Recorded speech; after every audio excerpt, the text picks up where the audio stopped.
A 31-year-old widow loses everything in a single night: her home, her belongings, even her reputation. With nothing but a battered skillet and her last handful of beans, she walks into the brutal western frontier where men don't trust women and survival belongs only to the strongest.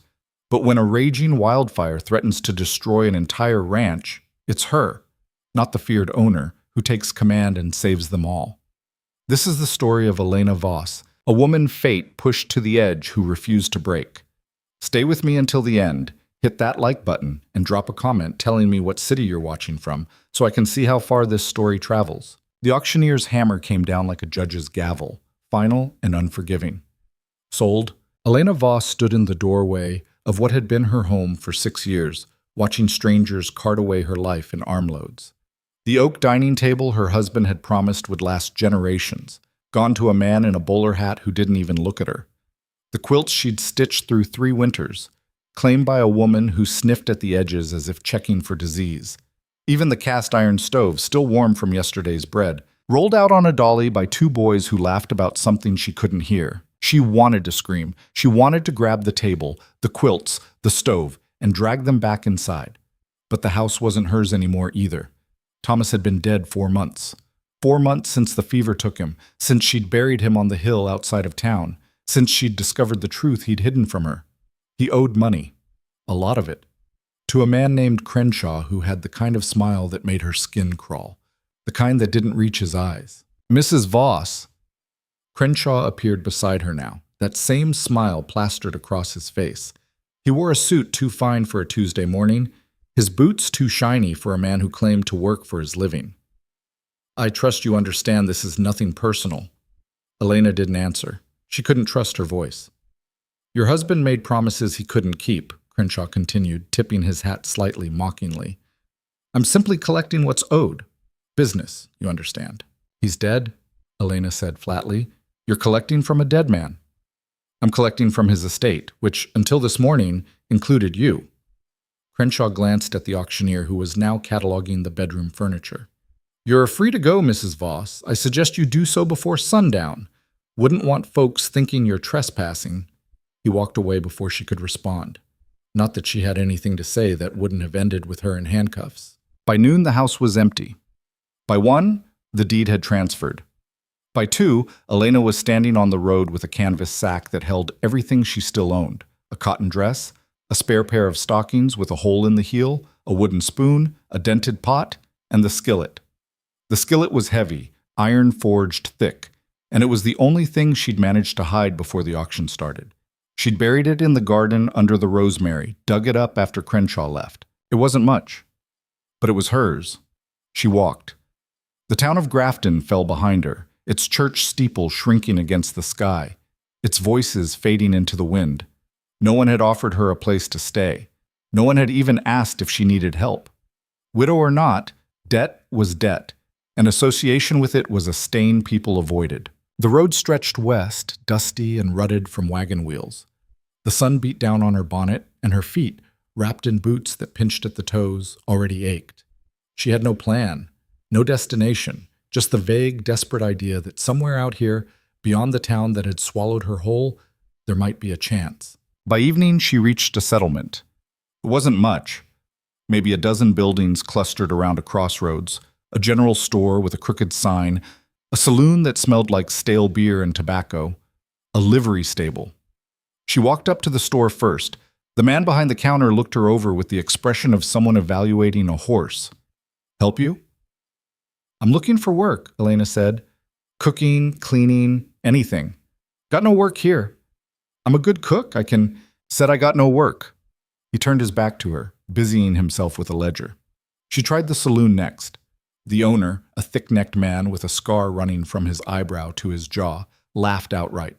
Lady, I got girls here already. Don't need another mouth to feed.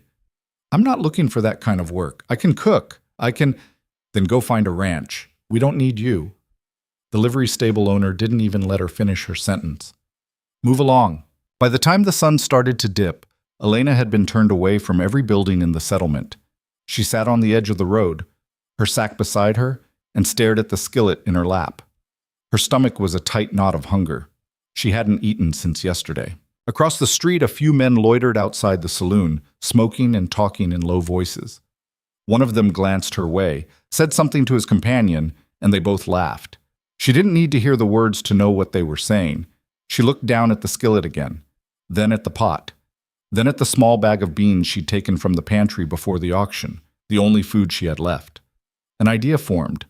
Stupid, maybe. Reckless, definitely. But she was past the point of caring. She stood, walked to the side of the road where a patch of dry grass met the dirt, and started gathering kindling.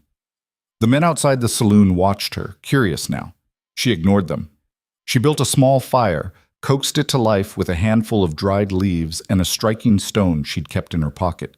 When the flames caught, she set the pot over it, poured in water from her canteen, and added the beans. It wasn't much. A thin soup, really, but as it started to simmer, the smell rose into the air. Earthy, warm, faintly salted from the pork fat she'd tucked into the bottom of the pot. One of the men walked over. He was older, maybe 60, with a face like old leather and a limp in his left leg. "What are you doing?" "Cooking," Elena said simply. "I can see that. Why here?" "Because I'm hungry." He studied her for a moment, then looked at the pot. "You got nowhere to go." It wasn't a question. "No," she admitted. The man scratched his jaw, glanced back at his companions, then back at her. "You any good?" "At cooking?" "Yeah." "Better than most," he snorted. "Most folks say that." "Most folks are lying." Elena stirred the pot, watching the beans tumble in the water. "I'm not." The man was quiet for a moment. Then he said, "There's a ranch about 15 miles north of here, up in the hills. Owner's a hard man, doesn't suffer fools, doesn't take charity cases. But he needs a cook. Last one quit 2 weeks ago. Couldn't handle the isolation or the work or him. Take your pick." Elena looked up. "What's his name?" "Marcus Hale." The man said it like the name itself carried weight. "Runs cattle, some horses, big operation. He's fair if you work hard, but if you slack off or cross him, you're done. And he doesn't like women on the ranch." "Why not?" The man shrugged. "Lost his wife years back. Don't talk about it. Don't ask him about it either if you want to keep the job." Elena turned back to the pot. 15 miles, uphill, on foot, with blistered heels and an empty stomach. "How do I find it?" she asked. The man pointed north. "Follow the road till it forks. Take the left path. Keep going till you see the fence line. You'll know it when you see it. Big timber gate with an iron H. Ranch is another 2 miles past that." "Thank you." He nodded, started to walk away, then paused. "Word of advice. Don't go in there expecting kindness. Hale doesn't do kind. You want the job, you show him you can work. That's all he cares about." Elena watched him limp back to his companions. Then she looked at the pot, at the thin soup that was all she had left. She ate half, saved the rest for the road. The walk took her a day and a half. Her feet bled through her stockings by the time she reached the fork. The left path climbed steadily, winding through sparse trees and rocky outcroppings. She passed a creek, stopped to refill her canteen and rinse her face. The water was cold, clean. She drank until her stomach ached. By the second evening, she saw the fence. It stretched across the landscape like a scar, tall posts driven deep into the ground, wire strung tight between them. And there, just as the man had said, was the gate. Timber beams thick as her torso, with an iron H welded into the center. She stood there for a long moment, staring at it. Beyond the gate, the land rolled out in wide, grassy hills. In the distance, she could see buildings, barn, bunkhouse, main house. Smoke rose from a chimney. This was it. She pushed the gate open and walked through. The ranch was bigger than she'd expected. The barn alone could have swallowed the house she'd lost. Horses grazed in a nearby paddock, their coats gleaming in the fading light. A few men worked near the corral, repairing a section of fence. They stopped when they saw her, their eyes following her as she crossed the yard toward the main house. She didn't look at them, didn't acknowledge the stares, just kept walking. The house was 2 stories, built from rough-hewn logs with a wide porch that wrapped around the front. The door was solid, scarred from years of use. She climbed the steps, raised her hand, and knocked. Silence. She knocked again. The door opened. The man who stood there was tall, broad-shouldered, with a face carved from stone. His hair was dark, streaked with gray at the temples, and his eyes, pale blue, cold as winter, fixed on her with the kind of intensity that made her want to step back. She didn't. "Who are you?" His voice was low, rough, like gravel underfoot. "Elena Voss, I'm here about the cook position." His expression didn't change. "Didn't advertise for one." "I heard you need one." "From who?" "A man in the settlement. He said your last cook quit." Marcus Hale, she assumed this was him, looked her over. Not the way the men in town had, like she was livestock. This was assessment, calculation. He was deciding if she was worth his time. "You got experience?" he asked. 6 years cooking for a household. Before that, I worked in a boarding house." "Why'd you leave?" "My husband died. Lost the house." "So you're desperate." It wasn't a question, but she answered anyway. "Yes." Something flickered in his eyes. Respect, maybe, or just acknowledgement of honesty. "I don't run a charity, Mrs. Voss. This is a working ranch. 30 men, sometimes more during drives. 3 meals a day, every day. No excuses, no complaints. You fall behind, you're gone." "I won't fall behind." Last cook said the same thing. Lasted a week. "I'm not her." Hale studied her for another long moment. Then he stepped back, opening the door wider. "You got 1 week. Prove you can handle it, you stay. Prove you can't, you leave. No second chances." Elena stepped inside. The kitchen was large, functional, built for volume. A massive iron stove dominated one wall, pots and pans hanging from hooks above it. A long wooden table sat in the center, scarred from years of chopping and kneading. Shelves lined the walls, stocked with sacks of flour, cornmeal, dried beans, salt pork. It was more than she'd had in months. "Breakfast is at 5, Hale said from behind her. "Lunch at noon, dinner at 6. Men'll expect coffee before dawn. You'll find supplies in the pantry, meat in the cold cellar. Anything you need that's not here, you tell me. I'll get it." Elena set her sack down on the table. "Where do I sleep?" "Room off the kitchen. Used to be storage. Cleared it out this morning." She turned to look at him. He was already walking toward the door. "Mr. Hale?" He paused, didn't turn around. "Thank you." "Don't thank me yet, Mrs. Voss. You haven't earned it." He left. Elena stood alone in the kitchen, the weight of exhaustion pressing down on her like a physical thing. Her feet throbbed, her back ached, her hands were shaking from hunger and fatigue, but she was inside. She had a job, a chance. She walked to the stove, ran her hand over the surface. Still warm. Someone had used it recently, probably Hale himself or one of the men. She opened the pantry, took stock. Flour, yes. Lard, yes. Eggs in a basket, cool from the cellar. Salt pork hanging from a hook. Dried apples in a jar. Her mind started working, planning. Biscuits for breakfast. Gravy if she could render enough fat. Coffee, strong and hot. For dinner, maybe a stew, something that could stretch, feed a crowd, stick to their ribs. She found the room Hale had mentioned. It was small, barely big enough for the narrow bed and a chair, but it had a window that looked out over the hills. The blanket on the bed was wool, thick and clean. Elena sat down on the edge of the mattress and let herself breathe. She'd made it. Now she just had to survive. The men started filtering into the dining hall at 4:30 the next morning. Elena had been awake since 3, stoking the fire, mixing dough, rendering fat for the gravy. The coffee was already brewing, its smell filling the kitchen, rich and bitter. She'd set out tin cups on the long table, along with plates and forks. The first man through the door was young, maybe 20, with a sunburned face and a shock of red hair. He stopped when he saw her, blinked, then looked around as if expecting someone else. "Coffee's ready," Elena said, nodding toward the pot. He hesitated, then poured himself a cup. Another man came in behind him, older, with a graying beard and a limp. Then another. And another. Within 10 minutes, the hall was full. 30 men, just like Hale had said, all of them staring at her with varying degrees of suspicion and curiosity. Hale entered last. He didn't look at her, just took his seat at the head of the table. Elena brought out the biscuits first. She'd made them light, flaky, brushed with butter. Then the gravy, thick, creamy, flecked with black pepper and bits of sausage she'd found in the cold cellar. Fried eggs scrambled in batches. A pan of fried potatoes, crispy at the edges. The men ate in silence at first.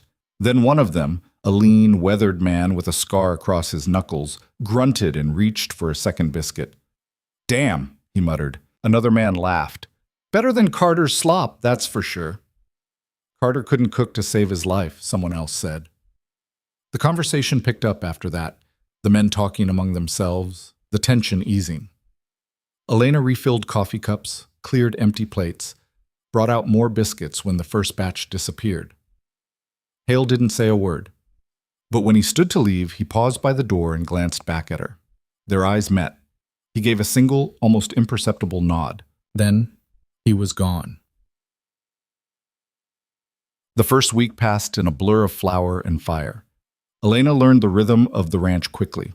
The men woke early, worked hard, came in hungry. They didn't care about presentation or variety, they cared about volume and flavor. She gave them both. Stews that simmered for hours, thick with beef and vegetables. Cornbread that soaked up gravy. Pies made from dried apples and whatever preserves she could find. Most of the men were polite. They said thank you when she refilled their cups, nodded when she brought out second helpings. A few were friendlier, like the red-haired kid whose name was Danny and the older man with the limp who went by Rufus.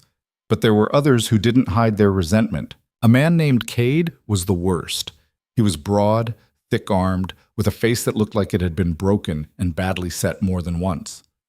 He didn't thank her, didn't nod, just stared at her with open hostility every time she came near. On the fifth day, he shoved his plate across the table when she brought out the stew. "This is thin," he said loudly. Elena looked at the plate. The stew was the same as everyone else's, rich, full of meat and potatoes. "There's more if you want it," she said evenly. "I want it thicker." "Then take less broth." The table went quiet. Cade's jaw tightened. "You got a mouth on you. And you've got to complain about food that 30 other men are eating just fine." Rufus coughed into his hand, badly hiding a laugh. Danny stared down at his plate, his ears turning red. Cade stood. He was tall, taller than Elena by a head, and he used it. Stepped close, loomed over her. "You think you're clever?" he said quietly. Elena didn't back down. "I think you're wasting my time." His hand twitched, like he was considering something. Then Hale's voice cut through the room. "Cade." Everyone turned. Hale stood in the doorway, his expression unreadable. "Sit down," Hale said. "Eat your food, or leave." Cade's eyes flicked between Hale and Elena. Then, slowly, he sat. Hale looked at Elena. "Kitchen." She followed him out. He didn't speak until they were alone. The door closed behind them. Then he turned to her, his arms crossed. "You looking to start trouble?" he asked. "No, but I'm not going to let him push me around either. He's twice your size." "I noticed." Hale's mouth twitched. Not quite a smile, but close. "Cade's got a temper. Don't poke it." He poked first. "And I dealt with it. You don't need to." Elena met his eyes. "If I let him walk over me once, he'll do it every day. So will the others." Hale studied her, his expression unreadable. Then he nodded, once. "Fair enough, but if it gets out of hand, you come to me. Understood?" "Understood." He walked past her, back toward the hall, paused at the door. "Stew's good, by the way." Then he was gone. Elena let out a breath she didn't know she'd been holding. By the end of the week, the routine had solidified. She knew which men liked their coffee strong, which ones preferred biscuits over cornbread, which ones would eat anything as long as there was enough of it. She knew the rhythm of the ranch, the early mornings, the long afternoons, the quiet evenings when the men gathered outside to smoke and talk. And she knew Marcus Hale. He wasn't warm, wasn't friendly, but he was fair. He didn't hover, didn't micromanage. If something needed fixing, he fixed it. If someone caused trouble, he handled it, and he didn't treat her like she was fragile. On the 7th night, after the dinner dishes were washed and the kitchen cleaned, Elena stepped outside. The air was cool, the sky scattered with stars. She sat on the porch steps, her hands wrapped around a cup of lukewarm coffee, and let herself relax for the first time in days. Footsteps approached. She didn't need to look to know who it was. Hale sat down beside her, not close, but near enough. He didn't say anything for a long moment, just stared out at the hills. "You made it through the week," he said finally. "I did." Most don't. I'm not most. He glanced at her, something almost like amusement in his eyes. No, you're not. They sat in silence. Then Hale said, You can stay, long as you want. Elena looked at him. Thank you. He nodded, stood, started to walk away. Mr. Hale. He stopped. Why'd you give me the chance? She asked. You could have turned me away like everyone else. He was quiet for a moment. Then he said, Because you didn't beg. You demanded, and that's not something you see often. He walked back inside, leaving her alone under the stars. Elena looked down at her hands. They were rough, scarred from work, stained with flour and grease. But they were hers, and for the first time in a long time, she felt like she had a future. The second week brought rain. It started as a drizzle on Monday morning, soft enough that the men barely noticed as they rode out to check the fence lines. By Tuesday, it was a steady drumbeat on the roof, turning the yard into a maze of puddles and mud. Wednesday brought thunder that rattled the windows and lightning that split the sky in jagged white lines. Elena worked through it. The kitchen stayed warm, the stove pumping out heat that fought back against the damp chill seeping through the walls. She made soups, thick, rib-sticking broths with chunks of beef and vegetables that the men could wrap their hands around after hours in the rain. She baked bread every morning, the smell filling the house, and kept the coffee pot going from before dawn until well after dark. The men tracked mud everywhere. She mopped 3 times a day and it never seemed to matter. Their boots left prints across the floor, their coats dripped water onto the benches, and the air smelled like wet wool and leather, no matter how many times she opened the windows. On Thursday, Danny came in for lunch soaked to the bone, shivering so hard his teeth chattered. Elena took one look at him and pointed toward the corner near the stove. Sit, she said. I'm fine, ma'am. You're turning blue. Sit. He sat. She brought him coffee laced with a shot of whiskey from the bottle Hale kept in the pantry, draped a dry blanket over his shoulders, and set a bowl of stew in front of him. He was 19, she'd learned, fresh off a farm in Missouri, trying to make enough money to buy his own land someday. Thank you, Mrs. Voss, he said quietly, his hands wrapped around the bowl. Eat before it gets cold. Rufus came in behind him, his limp more pronounced in the wet weather. He lowered himself onto the bench with a grimace, water streaming off his hat brim. Knee acting up? Elena asked. Always does when it rains. He pulled off the hat, set it on the table. Had a horse roll on it 20 years back. Never been the same since. She brought him stew, extra bread, and didn't comment when he slipped a piece of the bread into his coat pocket. She'd noticed he did that sometimes. Saved food for later, like he didn't trust there'd be another meal coming. Old habits, maybe. Or old scars. Cade came in last, slamming the door hard enough to make the frame shake. He didn't look at Elena, just sat at the far end of the table and waited, his jaw tight. She served him the same as everyone else. He ate in silence, his eyes fixed on his plate. The tension had cooled since that first confrontation, but it hadn't disappeared. Cade didn't challenge her directly anymore, but he didn't speak to her either, just took his food, ate, and left. It was an uneasy truce, and Elena knew better than to push it. Hale came in halfway through the meal, rain dripping from his coat. He shrugged it off, hung it by the door, and took his seat without a word. Elena poured his coffee, set it down beside him. River's rising, he said, not to anyone in particular. We'll need to move the herd to higher ground tomorrow if this keeps up. How high's it gotten? Rufus asked. Another foot and it'll be over the banks. I'm not risking it.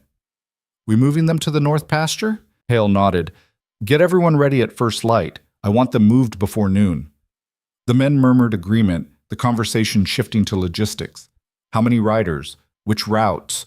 What to do if the water got too high before they finished? Elena listened while she worked, learning the rhythms of the ranch through their words. The way they talked about the land like it was alive, unpredictable, something to be respected and managed, but never fully controlled. After the men left, Hale lingered. He stood by the stove, warming his hands, his gaze distant. You need anything? Elena asked, wiping down the table. No, he paused. Stew's good. You said that last week. Still true? She glanced at him. He looked tired, not physically exactly, but worn down in a way that went deeper than muscle and bone, like he carried weight no one else could see. The men respect you, she said. They respect the work. That's not the same thing.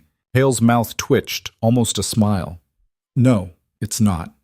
He turned to leave, then stopped at the door. Storm's supposed to break tomorrow night. We'll need extra rations for the riders. They'll be out all day. I'll have it ready. He nodded and left. Elena finished cleaning, her hands moving automatically while her mind drifted. She thought about Thomas, about the way he used to come home from work and collapse into a chair, too tired to talk.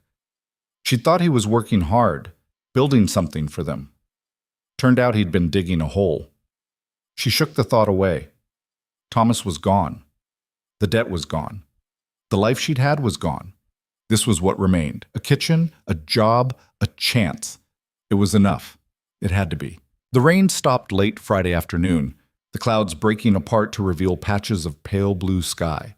The men moved the herd without incident, and by Saturday morning, the sun was out in full force, turning the mud into a sticky mess that clung to everything. Elena spent the day airing out the house. She opened every window, hung the wet coats and blankets outside to dry, scrubbed the floors until her back ached. The kitchen smelled like lye soap and fresh air by the time she finished. That evening, Hale called a meeting in the dining hall. The men gathered after dinner, filling the benches, their voices a low hum of speculation. Elena stayed in the kitchen, but the door was open and she could hear every word. "We've got a problem," Hale said, his voice cutting through the noise. The room went quiet. "Someone's been cutting our fence lines. Found 3 sections down this week. Clean cuts, not weather damage. Cattle got through one of them, scattered into the hills. Took us half a day to round them up." "Rustlers?" someone asked. "Maybe. Or someone trying to send a message." Hale's tone was flat, controlled. "Either way, it stops now. I want patrols doubled. 2 men on every section, rotating shifts. Anyone sees something, you report it immediately. No one goes out alone." "You think it's the Carver outfit?" Rufus asked. Hale's silence was answer enough. Elena had heard the name before. Carver. The men talked about him sometimes, usually in low voices, usually with a certain edge. He ran a ranch to the south, bigger than Hale's, and there was bad blood between them. She didn't know the details, but she knew enough to understand that this wasn't just about cattle. "We're not starting a fight," Hale said, "but we're not backing down either. Keep your eyes open. Stay sharp." The meeting broke up after that, the men drifting out in 2s and 3s. Elena heard their boots on the porch, their voices fading as they headed back to the bunkhouse. Hale stayed behind. She found him standing by the window, staring out at the darkening hills. His shoulders were tight, his hands braced on the sill. "You think it's them?" she asked. He didn't turn around. "Yeah." "Why?" "Because Carver wants this land, has for years. And he's the kind of man who'll take it if he thinks he can." "What's stopping him?" Hale's laugh was short, bitter. "Me." Elena moved closer, leaning against the doorframe. "What happened between you two?" "Old grudge. Doesn't matter. Seems like it matters now." He finally looked at her, his eyes hard. "You ask a lot of questions, Mrs. Voss. You don't have to answer them." He studied her for a moment, then turned back to the window. "Carver's wife died 5 years ago, same fever that took mine. He blamed me for it, said if I'd sent for the doctor sooner, if I'd shared the medicine I had, she might have lived. Maybe he's right. Maybe he's not. But he's hated me ever since." Elena's chest tightened. She thought Hale was just hard, just cold. But grief did things to people, twisted them up, made them sharp and unyielding. "I'm sorry," she said quietly. "Don't be. It's done." He pushed away from the window. "Get some rest. Tomorrow's going to be long." He left before she could say anything else. Elena stood alone in the hall, listening to the sound of his boots on the stairs. Then she went back to the kitchen, poured herself the last of the coffee, and sat at the table in the dim light. She'd survived worse than old grudges and cut fences. She'd survived losing everything. Whatever was coming, she'd survived that too. The next week settled into a new rhythm. The patrols started and the men went out armed, rifles slung over their shoulders, revolvers at their hips. The tension on the ranch ratcheted up, everyone a little more watchful, a little more on edge. Elena kept the kitchen running. Breakfast, lunch, dinner, coffee, bread, stew. The work was relentless, but it was also grounding. It gave her something to focus on, something she could control. Danny started helping her in the mornings. He'd come in early, before the other men, and chop wood for the stove or haul water from the well. He didn't talk much, but his presence was steady, reliable. "You don't have to do this," Elena said one morning as he stacked logs by the door. "I know." He straightened, wiping his hands on his pants. "But you're doing all this alone doesn't seem right. I'm getting paid for it." "Still," he shrugged, a little embarrassed. "My ma used to say if you see someone working hard, you lend a hand. Seems like good advice." Elena smiled despite herself. "Your mother sounds like a smart woman." She was. His face clouded for a moment, then cleared. "Anyway, I don't mind." After he left, Elena found herself thinking about his mother, about the kind of woman who raised a boy to help without being asked. It was a small kindness, but it mattered. Rufus started lingering after meals too, not to help exactly, but to talk. He'd sit at the table with a cup of coffee and tell stories about the ranch, about the other men, about Hale. "Marcus wasn't always like this," Rufus said one afternoon. "Used to smile more, laugh even, before his wife died." "What was she like?" Elena asked, kneading dough at the counter. "Anna? She was soft. Not weak, just gentle. Balanced him out. When she got sick, he tried everything, sent riders to 3 different towns looking for a doctor, spent every cent he had on medicine. But the fever didn't care, took her in 4 days." Elena's hands stilled. "That's how my husband died." "Fever." Rufus nodded slowly. "It's a hard way to lose someone. Watching them slip away, knowing there's nothing you can do." "Yeah." She went back to kneading, pressing her weight into the dough. "It is." They didn't talk after that, but the silence wasn't uncomfortable. Just 2 people who understood loss, sitting in a kitchen that smelled like yeast and flour. On Wednesday, one of the patrols found another cut fence. This time, the cattle were gone. 20 head, driven off into the hills. Hale's face went stone cold when he heard the news, and he rode out with half the men to track them. They came back empty-handed at dusk. Elena had dinner waiting, but no one had much appetite. The men ate quickly, quietly, and left. Hale didn't eat at all. He sat at the head of the table, staring at nothing, his jaw working like he was chewing on words he couldn't say. Elena brought him coffee. He didn't touch it. "You should eat," she said. "Not hungry. You'll need your strength." "I'm fine." She set the cup down in front of him, harder than necessary. The coffee sloshed over the rim. "You're not fine. You're angry, and you're not going to fix this by starving yourself." Hale's eyes snapped to hers, sharp and cold. "You don't know what you're talking about." "Don't I?" She didn't back down. "You lost cattle. It's a blow. But it's not the end. You've still got the ranch, the men, the rest of the herd. You can rebuild. It's not about the cattle." His voice was low, dangerous. "It's about him thinking he can take what's mine. It's about him pushing and pushing, waiting for me to break." "Then don't break." "That easy, is it?" "No. But giving up is easier, and I don't think you're the type." Hale stared at her, his anger flickering, shifting into something else, something raw. "Anna used to say that," he said quietly. "Used to tell me I was too stubborn to quit." Elena's throat tightened. She was right. He looked away, his hands curling into fists on the table. Then, slowly, he picked up the coffee. Drank. "Thank you, Mrs. Voss." She nodded and left him alone. That night, lying in her small room off the kitchen, Elena stared at the ceiling and listened to the wind rattle the shutters. She thought about Hale, about the weight he carried, the way grief had carved him into something hard and unyielding. She thought about herself, too, about the way she'd let Thomas's death nearly bury her, the way she'd walked into the frontier with nothing and somehow found her footing. People didn't get over loss, they just learned to carry it. The following days blurred together. More patrols, more cut fences, no more missing cattle. But the message was clear. Carver wasn't stopping. The men were restless, angry, Cade especially. He started talking about riding down to Carver's ranch, about handling it the old-fashioned way. Hale shut him down every time, but Elena could see the frustration building. On Saturday, Cade cornered her in the kitchen. She was alone, washing dishes, when he walked in. She didn't hear him at first, didn't realize he was there until he spoke. "You're sleeping with him." Elena froze, her hands in the soapy water. Then she turned, slowly, and met his eyes. "Excuse me?" "Hale, you're sleeping with him. That's why he keeps you around." Her pulse hammered in her ears, but she kept her voice steady. You need to leave. Why? Hit too close to home? You're out of line. Cade stepped closer. You think I don't see it? The way he looks at you. The way you two talk like you've got some kind of understanding. You're just another woman using what you've got to get what you want. Elena's hand shot out before she could stop herself. The slap cracked across his face, sharp and loud in the quiet kitchen. Cade's head snapped to the side. He stood there for a moment, his cheek reddening, his breath coming fast. Then he grabbed her wrist. Big mistake, he said, his voice low. Let go of me. Or what? The door slammed open.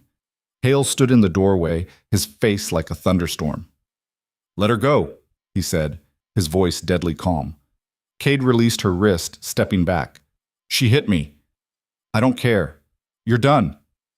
Marcus, I said you're done. Pack your things. You're off this ranch by morning. Cade's jaw tightened. For a moment, Elena thought he might swing at Hale, but then he turned and stormed out, his boots heavy on the floor. Hale didn't move until the door slammed behind him. Then he looked at Elena, his eyes scanning her face. You all right? I'm fine. Did he hurt you? No. Her voice shook just a little. I'm fine. Hale stepped closer, his gaze dropping to her wrist where Cade had grabbed her. A faint red mark showed against her skin. His expression darkened. I should have fired him weeks ago, he said quietly. You didn't know. I knew he had a temper. I should have handled it. You did handle it, just now. Hale looked at her for a long moment. Then he nodded once and turned to leave. Mr. Hale. He paused. Thank you. He didn't answer, just walked out, leaving her alone in the kitchen with her racing heart and shaking hands. Cade left before dawn. Elena didn't see him go, but she heard the men talking about it at breakfast. Some were relieved, others thought Hale had been too harsh. Elena didn't care what they thought. She just kept working. But something had shifted. The men looked at her differently now, not with suspicion or resentment, but with a kind of wary respect. She'd stood up to Cade. She'd held her ground, and Hale had backed her. That meant something. Danny brought her extra wood without being asked. Rufus started calling her Elena instead of Mrs. Voss. Even the quiet ones, the ones who barely spoke, started nodding to her when they passed. She was becoming part of the ranch, not just the cook, part of it, and that terrified her almost as much as it steadied her. Because the last time she'd belonged somewhere, she'd lost everything. But she couldn't afford to think like that.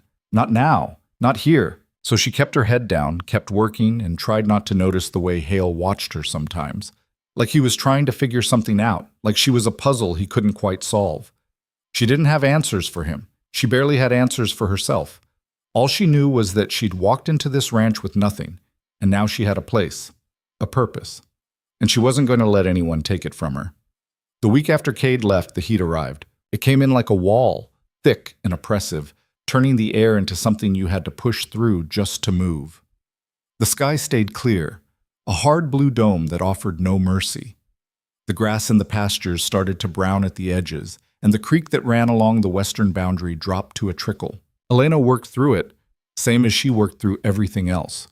But the kitchen became an oven. The stove had to stay lit for every meal, and by midday the heat was so intense she had to step outside every half hour just to breathe.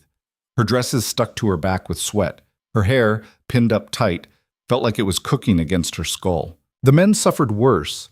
They came in from the range red-faced and dusty, their shirts soaked through, moving slow like the heat had drained something essential out of them.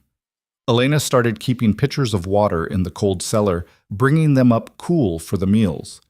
She made lighter food, cold chicken, pickled vegetables, bread that didn't require the oven cranked as high. Anything to keep from adding more heat to the air. On Tuesday, one of the younger hands collapsed out by the north fence. Heat stroke. They brought him in on a horse, barely conscious, his skin hot and dry to the touch. Hale carried him into the bunkhouse himself, and Elena followed with water and cloths. Get his shirt off, she said, already soaking a cloth in the bucket. Hale stripped the shirt away while Elena pressed the wet cloth to the kid's forehead, his neck, his chest. His name was Samuel, quiet boy, maybe 17, didn't talk much at meals. Now his eyes rolled back in his head, and his breathing came shallow and fast. He gonna make it? Hale asked, his voice tight. If we can get his temperature down, Elena kept working, replacing the warm cloths with cool ones over and over. How long was he out there? Since dawn. Should have noticed sooner. You can't watch everyone all the time. That's exactly what I'm supposed to do. She glanced at him. His face was hard, but his hands were gentle as he helped position Samuel's head. Guilt sat heavy on him. She could see it in the set of his jaw, the way his eyes wouldn't leave the boy's face. He's young, Elena said quietly. Probably pushed himself too hard trying to prove something. That's not on you. Everything that happens on this ranch is on me. Then stop carrying it alone. Hale's eyes flicked to hers, sharp. But he didn't argue. Samuel pulled through. By evening, his fever had broken and he was conscious, embarrassed, and apologetic. Elena made him drink 3 full glasses of water and eat a bowl of broth before she'd let him rest. Hale assigned him to light duty for the next week, mending tack in the shade, nothing in the direct sun. The other men took note, started checking on each other more, making sure everyone drank enough, took breaks when they needed to. Small shifts, but they mattered. The heat didn't let up. If anything, it got worse. By Friday, the water in the creek was barely enough to keep the horses watered. Hale started rationing, making sure the animals got what they needed first. The men grumbled, but understood. You could go a day thirsty. Cattle and horses couldn't. Elena started getting up even earlier, doing the heavy cooking before the sun got too high. By 4 in the morning, she was already at the stove, sweating through her clothes, getting biscuits in the oven and coffee brewing before the worst of the heat arrived. It left her wrung out by noon, but it was the only way to keep up. Danny noticed. He started coming in earlier too, helping her haul water, chop wood, whatever she needed. They worked in companionable silence most mornings, the kind that came from understanding without needing words. You don't have to do this, she told him one morning, the sky just starting to lighten outside the window. I know. He set down the water bucket, wiped his forehead with his sleeve. But you look dead on your feet, Mrs. Voss, and I sleep light anyway. Elena. He blinked. Ma'am? Call me Elena. Mrs. Voss makes me feel old. A slow smile spread across his face. Yes, ma'am. I mean, Elena. She smiled back despite herself, then turned back to the stove. Get out of here before the heat gets bad. You've got a full day ahead. He left, but not before grabbing a biscuit from the pan, still warm. She let him. That afternoon, a rider came in from the east. Elena was in the kitchen when she heard the commotion. Voices raised, boots on the porch, the door slamming open. She stepped into the hall and saw Hale standing with a man she didn't recognize. Older, weathered, with a badge pinned to his vest. Sheriff. I'm telling you what I heard, the sheriff was saying, his voice low and urgent. Carver's been talking. Says you've been running your cattle on his land, cutting his fences to do it. Hale's expression could have cut stone. That's a lie. Maybe. But he's stirring up trouble. Got some of the other ranchers listening. Says he's got proof. What kind of proof? Didn't say, but he's planning to bring it to the territorial judge next month. If he makes a case, you could lose the ranch. Elena's stomach dropped. She stepped back into the kitchen, but she could still hear every word. He doesn't have proof because there isn't any, Hale said, his voice hard. I haven't touched his land. I believe you, Marcus, but belief doesn't hold up in court. You need to be ready. I'm always ready, the sheriff sighed. Just watch yourself. Carver's got money, got influence. He plays dirty. So do I when I have to. That's what I'm afraid of. The sheriff left shortly after. Hale stood in the hallway for a long moment, his hands curled into fists at his sides. Then he turned and walked straight into the kitchen. Elena was at the counter, chopping vegetables. She didn't look up. You heard, Hale said. Hard not to. He pulled out a chair, sat down heavily. He's going to try to take this place, one way or another. Elena set down the knife. Can he? Legally? If he convinces the judge, yeah. Doesn't matter if it's true. Just matters if he can make it sound true. Then you fight back. You get your own proof. Show you've been on your land. Show the fences he cut, the cattle he took. It's not that simple. Why not? Hale rubbed his face with both hands. Because half the ranchers around here are in Carver's pocket. Because the judge owes him favors. Because this isn't about the law. It's about power. And Carver's got more of it than I do. Elena crossed her arms. So what, you just give up? I didn't say that. You're talking like it. His eyes snapped to hers, sharp and angry.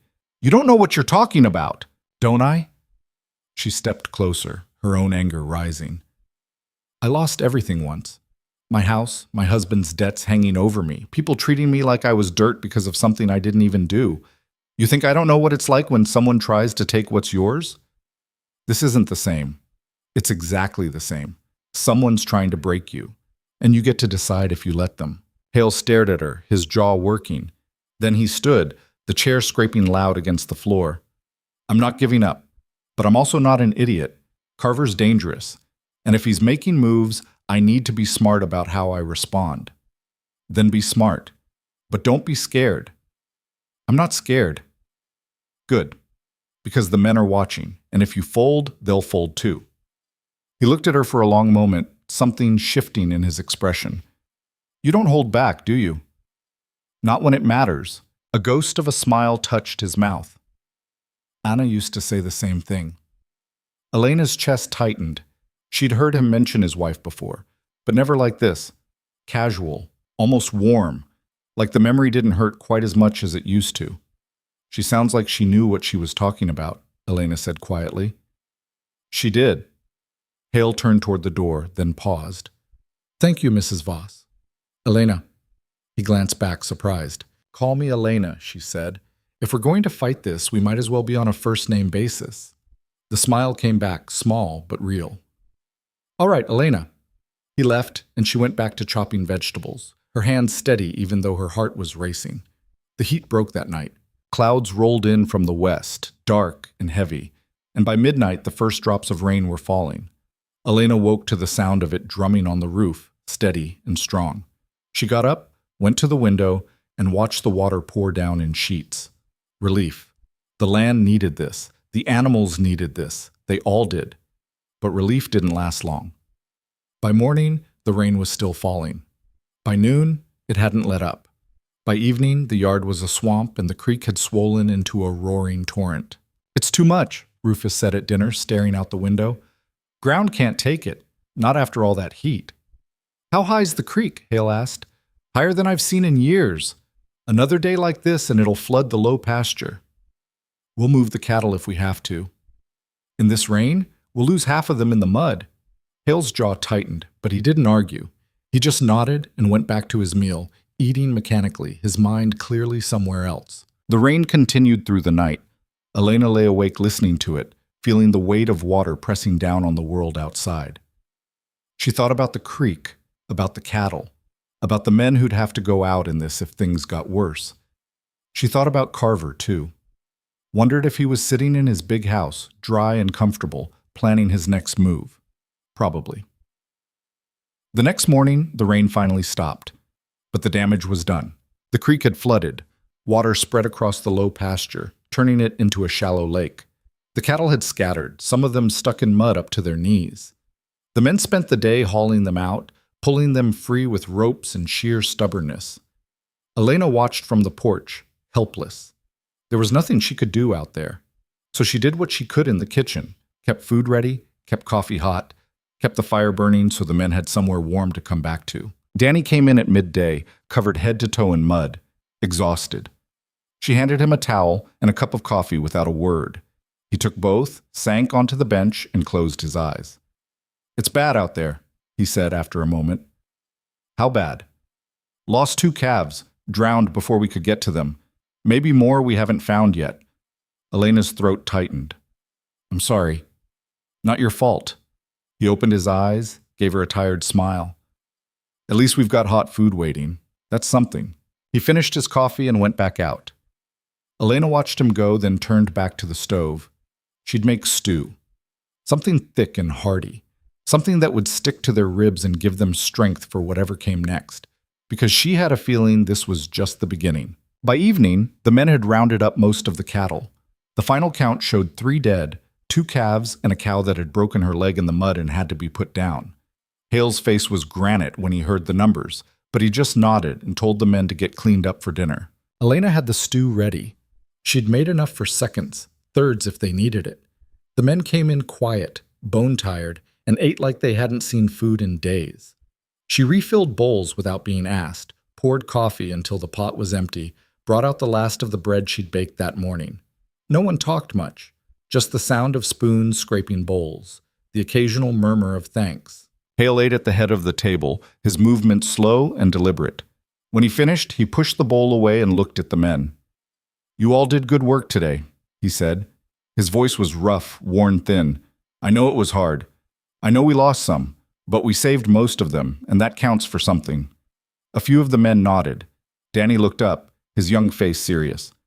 "We'll get through this," Hale continued. "We always do. Now get some rest. Tomorrow we start repairs." The men filed out, their boots heavy on the floor. Elena started clearing the table, but Hale stopped her. "Leave it," he said. "You've done enough today. It's my job. And you've been at it since before dawn. Leave it." She hesitated, then set down the bowls. Her back ached, her feet throbbed, and she was so tired she could barely think straight, but she didn't want to admit it. "Sit," Hale said, nodding to the chair across from him. She sat. He poured what was left of the coffee into 2 cups, slid one across to her. They drank in silence, the kitchen settling into quiet around them. "You were right," Hale said finally. "About what?" "About not folding. About fighting back." He stared into his cup. "I've been so focused on what I lost that I forgot what I still have." Elena waited, letting him talk. "Anna died 5 years ago," he said quietly. "And I've been running this place like I'm still punishing myself for it. Like if I work hard enough, push hard enough, it'll make up for not being able to save her." He looked up, his eyes tired. "But it doesn't work that way, does it?" "No," Elena said. "It doesn't. You lost your husband, you understand. I do. But I also know that beating yourself up doesn't bring them back, and it doesn't honor them either." Hale's mouth twitched, almost a smile. "You're good at this." "At what?" "Cutting through the noise, saying what needs to be said." "Someone has to." He laughed, a short, surprised sound. "Yeah, I guess so." They finished their coffee in comfortable silence. Then Hale stood, carried his cup to the counter, and paused at the door. "Thank you, Elena," he said, "for everything." "You already thanked me." "I know, but I mean it." He left, and Elena sat alone in the kitchen, listening to the drip of water from the eaves, feeling something shift in her chest, something she didn't have a name for yet, but it felt like hope. The next few days were a blur of repairs. Fences needed mending, buildings needed patching. The barn roof had a leak that turned into a flood during the rain. The men worked from sunup to sundown, and Elena kept the kitchen running, feeding them, keeping them fueled. She fell into bed every night so tired she couldn't think. But she also felt useful, needed, like she was building something instead of just surviving. On Thursday, another rider came. This time it wasn't the sheriff. It was a boy, maybe 14, riding a horse that looked like it had been ridden hard. He came up to the house at a gallop, shouting for Hale. Elena stepped onto the porch just as Hale came out of the barn. "What is it?" Hale called. The boy slid off the horse, gasping for breath. "Fire! At the Brennan place. It's spreading fast. They need help." Hale's face went still. "How bad?" "Bad. Started in the barn, jumped to the house. Wind's pushing it toward the dry grass. If it gets into the hills..." He didn't need to finish. Elena knew what that meant. A wildfire in the hills would spread for miles, consuming everything in its path. Ranches, homes, livestock, everything. Hale turned to the men who'd gathered, drawn by the commotion. "Mount up. Grab shovels, blankets, anything we can use to beat it down. We leave in 5 minutes." The men scattered, moving fast. Elena's heart pounded. Fire. The one thing that could destroy a ranch faster than anything. "What can I do?" she asked. Hale looked at her, his expression unreadable. "Stay here. Keep the house ready in case we have to evacuate." "Marcus, I mean it, Elena. I need to know you're safe." She wanted to argue, wanted to insist she could help, but the look in his eyes stopped her. He was scared, not for himself, for her. "All right," she said quietly. He nodded, then ran toward the barn. Within minutes, the men were mounted and riding hard toward the Brennan place. Elena stood on the porch and watched them disappear into the distance, dust rising in their wake. Then she went inside and started preparing water, blankets, food, in case they were gone for days. She worked mechanically, her mind racing. Fire. She'd seen a barn fire once back when she was a girl. The way it moved, hungry and fast, eating everything it touched. She packed supplies into crates, set them by the door. Then she went to the cold cellar and hauled up extra water, filling every bucket and basin she could find. If the fire came here, they'd need it. Hours passed. The sun climbed high, then started its descent. Elena paced the kitchen, unable to sit still. She kept looking out the window, watching the horizon for smoke. By late afternoon, she saw it, a dark smudge against the sky to the south, thick and black. Her stomach dropped. It was spreading. She stepped outside, shading her eyes against the sun. The smoke was growing, billowing up like a thundercloud. She could smell it now, faint but unmistakable. Burning wood, burning grass. And the wind was blowing north, toward the ranch. Elena's pulse hammered. She ran to the barn, found the bell Hale used to call the men in from the range, and started ringing it. Hard, fast, the clang echoing across the yard. Within minutes, the few men who'd stayed behind came running. Old Ben, who was too stiff in the joints to ride anymore. Samuel, still on light duty. A handful of others. "What is it?" Ben asked, breathing hard. Elena pointed south. "Fire. It's coming this way." Ben's face went pale. "Mother of, we need to move the horses." "I'll help," Elena said. "No, ma'am, you need to—" "I'll help," she repeated, her voice hard. "Tell me what to do." Ben hesitated, then nodded. "All right.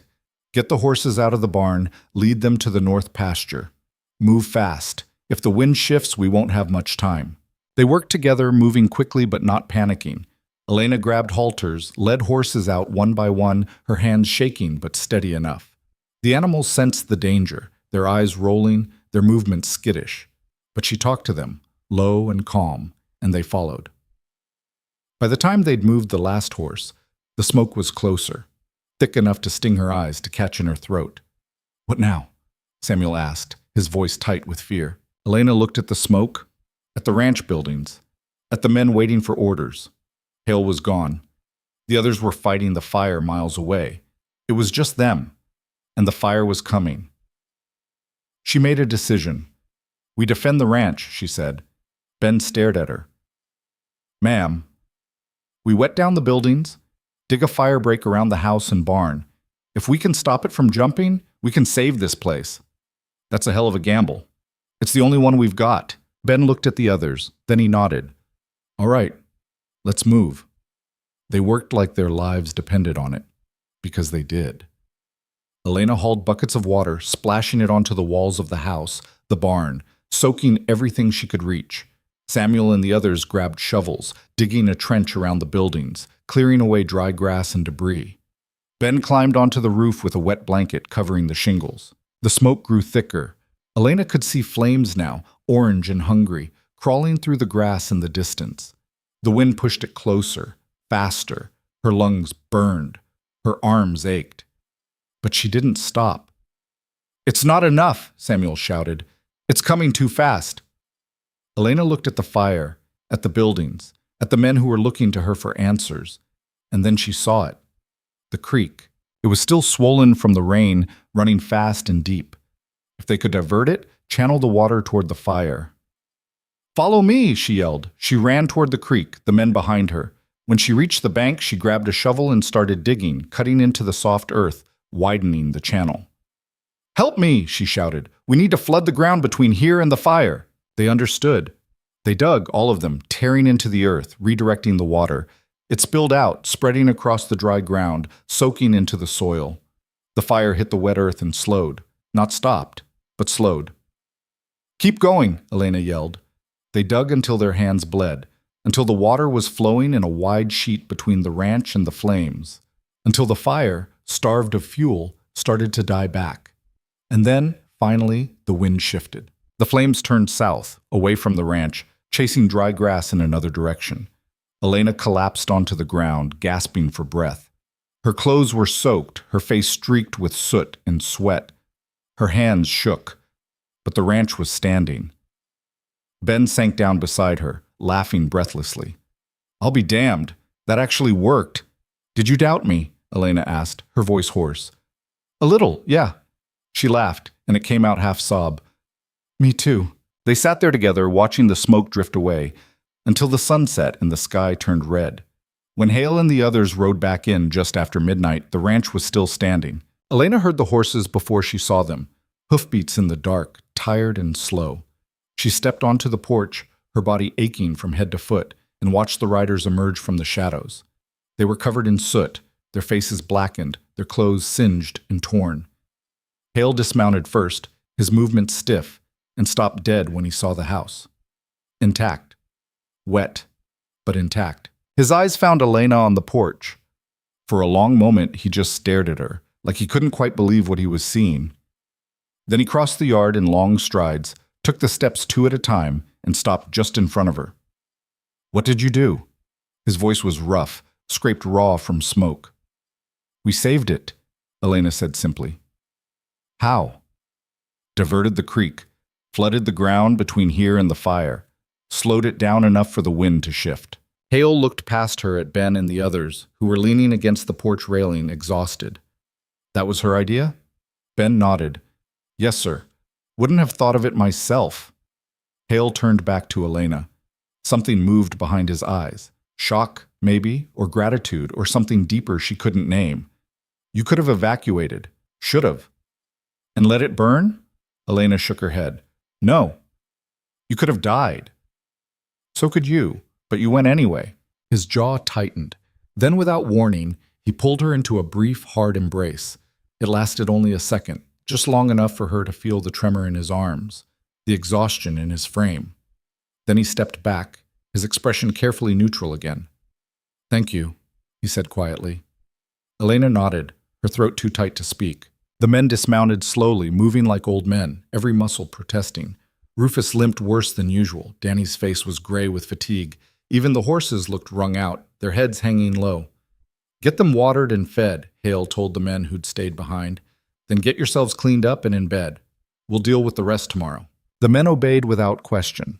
Elena went to the kitchen and started heating water for coffee, for washing, for whatever they needed. Her hands moved automatically, muscle memory taking over while her mind drifted. They'd saved the ranch. Against all odds, with a handful of people and sheer desperation, they'd saved it.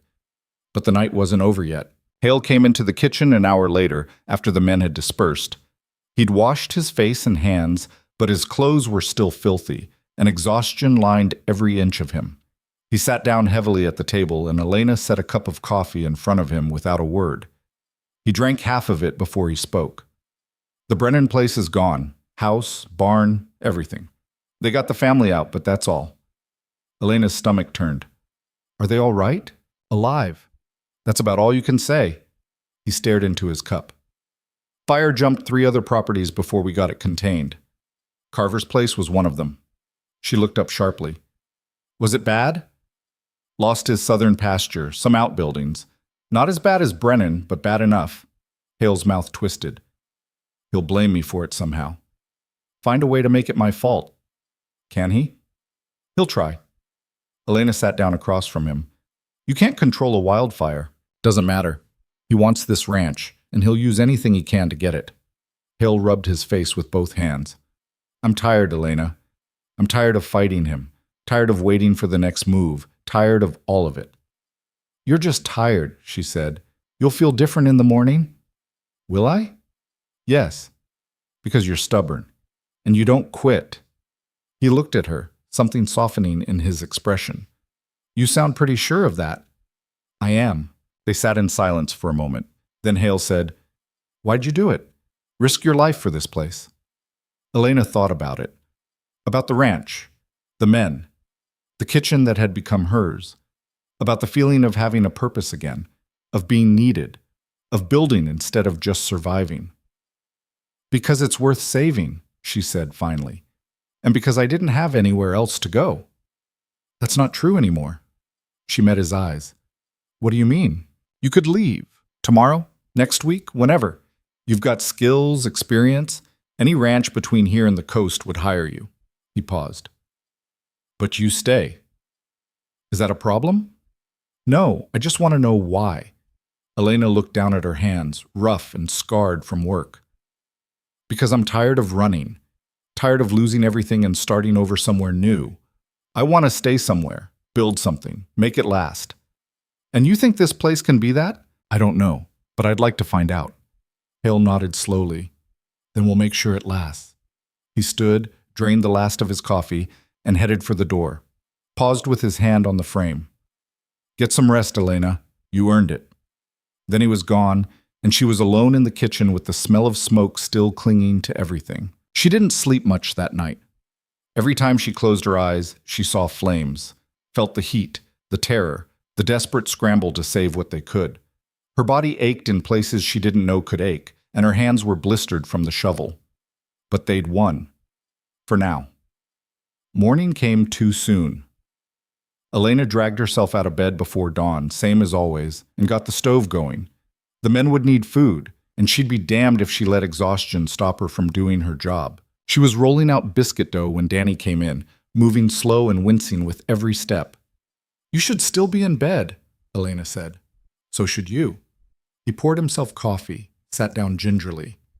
Heard what you did, diverting the creek. Wasn't just me, but it was your idea. He smiled, tired but genuine. You saved this place, Elena. You know that, right? We all did. Yeah, but you led. That counts for something. She didn't know what to say to that, so she just went back to the biscuits. Danny drank his coffee in silence, then stood and grabbed a bucket. I'll get the water, he said. You don't have to. I know. He went outside, and Elena felt something warm settle in her chest. Gratitude, maybe.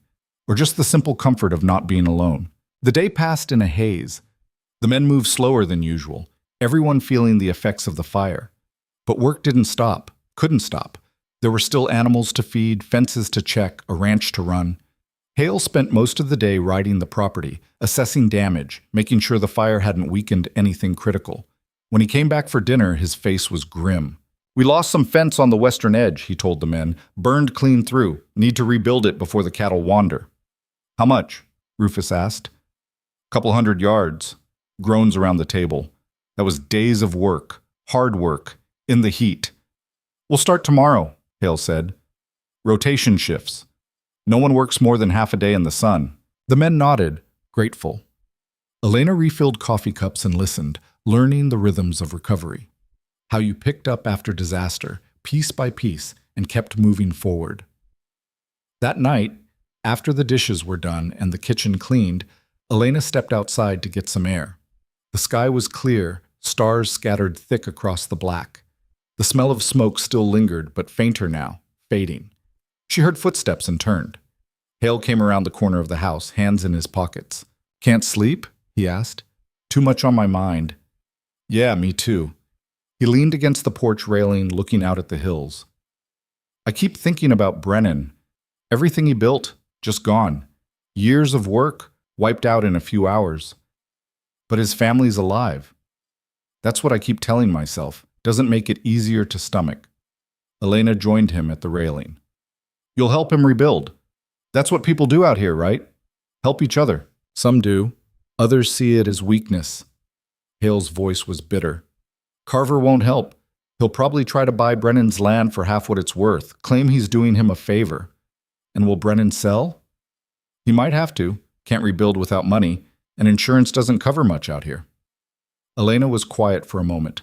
Then she said, What if you helped him? Not just with labor, but with money. A loan, maybe. Something to get him back on his feet. Hale looked at her. You think I'm made of money? No. But I think you're the kind of man who'd find a way if it mattered enough. He studied her, his expression unreadable. You've got a lot of faith in me. You've earned it. Something flickered in his eyes. Then he looked away, back at the hills. I'll think about it. They stood in comfortable silence, the night settling around them. Elena felt the exhaustion pulling at her, but she didn't want to go inside yet, didn't want to be alone with her thoughts. Can I ask you something? Hale said after a while. Sure. Why didn't you remarry after your husband died? The question caught her off guard. She took a breath, considering her answer. No one asked, and I wasn't looking. Why not? Because Thomas left me with nothing but debts and broken promises. I didn't want to risk that again. She paused. I wanted to stand on my own, prove I could. And have you proved it? I'm still here, aren't I? Hale smiled, a real one this time. Yeah, you are. He pushed away from the railing, started toward the door, stopped. For what it's worth, he said quietly, I'm glad you stayed. Me too. He went inside, and Elena stayed on the porch a while longer, watching the stars and feeling something shift inside her, something that felt dangerously close to belonging. The next week was brutal. The men worked in shifts rebuilding the fence, sweating under the relentless sun. Elena kept the kitchen running, made sure there was cold water waiting when they came in, made meals that would give them strength without sitting too heavy in the heat. She also started noticing things, small things. The way Hale checked on her throughout the day, making sure she wasn't overdoing it. The way Danny always made sure she had enough firewood before he went out. The way Rufus told her stories about the ranch's history, like he was passing down something important. She was becoming part of the fabric of this place. Not just the cook, part of it. And it terrified her, because the last time she'd felt like she belonged somewhere, it had all been ripped away. On Saturday, the sheriff came back. Elena saw him ride up mid-morning, his face serious. Hale met him in the yard, and they talked for several minutes before coming into the house. Elena was in the kitchen, and she could hear their voices through the open door. Carver's filed a formal complaint with the territorial court, the sheriff was saying. Claims you set the fire deliberately to destroy his property. That's insane, Hale said, his voice hard. The fire started at Brennan's place. Everyone knows that. Carver's saying Brennan was working with you, that you paid him to start it. That's a damn lie. I know it is, Marcus, but he's got witnesses who say they saw your men near Brennan's place the day before the fire. Says it's suspicious. My men help Brennan all the time. We're neighbors. I know, but Carver's making it sound like something else. The sheriff sighed. The judge wants to see you. Next week, you'll need to answer the charges. This is a setup. Of course it is. But you still have to answer it. Hale was silent for a long moment. Then he said, Fine, I'll be there. The sheriff left, and Hale stood in the hallway, his fists clenched at his sides. Elena stepped into the doorway. You heard, he said. It wasn't a question. Yes. He's not going to stop, not until he takes everything. Then we make sure he doesn't. Hale looked at her, and she saw the weight he carried. Grief, anger, exhaustion, all of it pressing down on him. You keep saying we, like this is your fight too. It is. Why? Because I'm here. Because this place matters. Because you matter. The words came out before she could stop them, and she saw his expression shift. Surprise, then something deeper. Elena, you don't have to say anything, she said quickly. I just needed you to know. He crossed the space between them in 2 steps, close enough that she could see the flecks of gray in his blue eyes, the lines carved by sun and worry. You matter too, he said quietly. More than you know. Her breath caught. For a moment she thought he might kiss her. For a moment she wanted him to. But he stepped back, his expression carefully controlled again. I need to talk to Brennan. Get his side of the story before the hearing. Do you want me to come with you? No, stay here. Keep things running. He paused. I trust you to do that. He left before she could respond, and Elena stood in the kitchen, her heart pounding, trying to make sense of what had just happened. She told him he mattered, and he'd said it back. What did that mean? What did any of this mean? She didn't have answers, so she did what she always did when things got complicated. She worked. Kneaded bread, scrubbed floors, kept her hands busy so her mind couldn't wander too far. But it wandered anyway. Hale came back late that evening, his face dark. Elena was in the kitchen cleaning up after dinner when he walked in. How'd it go? She asked. Brennan's scared. Carver's been pressuring him to sell, and now with these accusations flying around, he's worried he'll lose everything anyway. Thinks maybe he should just take the offer and leave. What did you tell him? I told him not to let Carver win, that we'd fight this together. Hale leaned against the counter, his shoulders sagging. But I don't know if he believed me. Elena dried her hands on a towel, turned to face him. Do you believe it? I want to. But every time I think we're gaining ground, Carver pulls something new, and I'm running out of moves. Then we find new ones. How? I don't know yet, but giving up isn't an option. Hale looked at her, really looked at her, and she saw something break open in his expression. Vulnerability, need. I don't know what I did to deserve you showing up here, he said quietly, but I'm grateful for it. You gave me a chance when no one else would. That deserves something. It deserves more than this, more than me dragging you into my fights. I dragged myself in, Elena said. The moment I decided to stay. He reached out, hesitated, then took her hand. His grip was warm, calloused from years of work. If this goes south, if Carver wins, I want you to know you'll be taken care of. I've already made arrangements. You'll have enough money to start over somewhere safe. I don't want to start over somewhere else.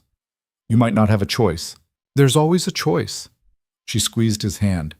And I choose to stay, whatever happens. He held her gaze for a long moment. Then he nodded, released her hand, and stepped back. Get some rest, Elena. We've got a long road ahead. He left, and she stood alone in the kitchen, her hand still warm where he'd held it. She was in too deep now. She knew that. Knew that if the ranch fell, she'd fall with it. Knew that what she felt for Hale went far beyond gratitude or respect. But she'd meant what she said. She wasn't running, not this time. The days leading up to the hearing passed in a blur. Hale spent most of his time preparing, gathering documents, talking to witnesses, trying to build a defense against charges he shouldn't have had to defend at all. Elena kept the ranch running, fed the men, managed supplies, kept everything as normal as possible while the world around them teetered on the edge. And every night she and Hale would sit in the kitchen after everyone else had gone to bed, drinking coffee and talking. Not always about the case. Sometimes about the ranch, about the men, about nothing in particular, just two people finding comfort in each other's presence. On the night before the hearing, Hale came to the kitchen looking worse than she'd ever seen him. His eyes were red-rimmed, his movements jerky with exhaustion and stress. You need to sleep, Elena said. Can't. Try. What's the point? Tomorrow Carver's going to stand up in front of that judge and lie through his teeth, and there's not a damn thing I can do to stop him. You tell the truth. That's what you do. The truth doesn't always win. No, but it's all you've got. Hale sank into a chair, his head in his hands. I'm going to lose this place, Elena. I can feel it. She knelt down in front of him, took his hands in hers, forced him to look at her. Listen to me. You are not going to lose. You're going to walk into that courthouse tomorrow, and you're going to fight, because that's what you do. That's who you are. I'm tired of fighting. I know, but you're going to do it anyway. She held his gaze. And I'm going to be right there with you. His eyes searched hers. Why? Because you're not alone in this. Not anymore. Something broke in him then. He pulled her up, wrapped his arms around her, and held on like she was the only thing keeping him upright.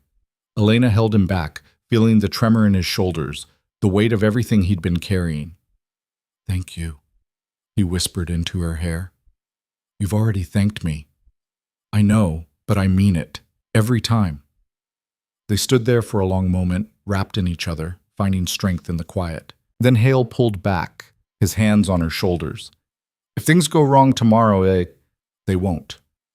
But if they do, I need you to promise me something. What? That you'll take care of the men. Make sure they land on their feet. Don't let them scatter. Marcus? Promise me, Elena. She looked into his eyes and saw the fear there, the desperate need to know that something would survive even if he didn't. I promise, she said, but it's not going to come to that.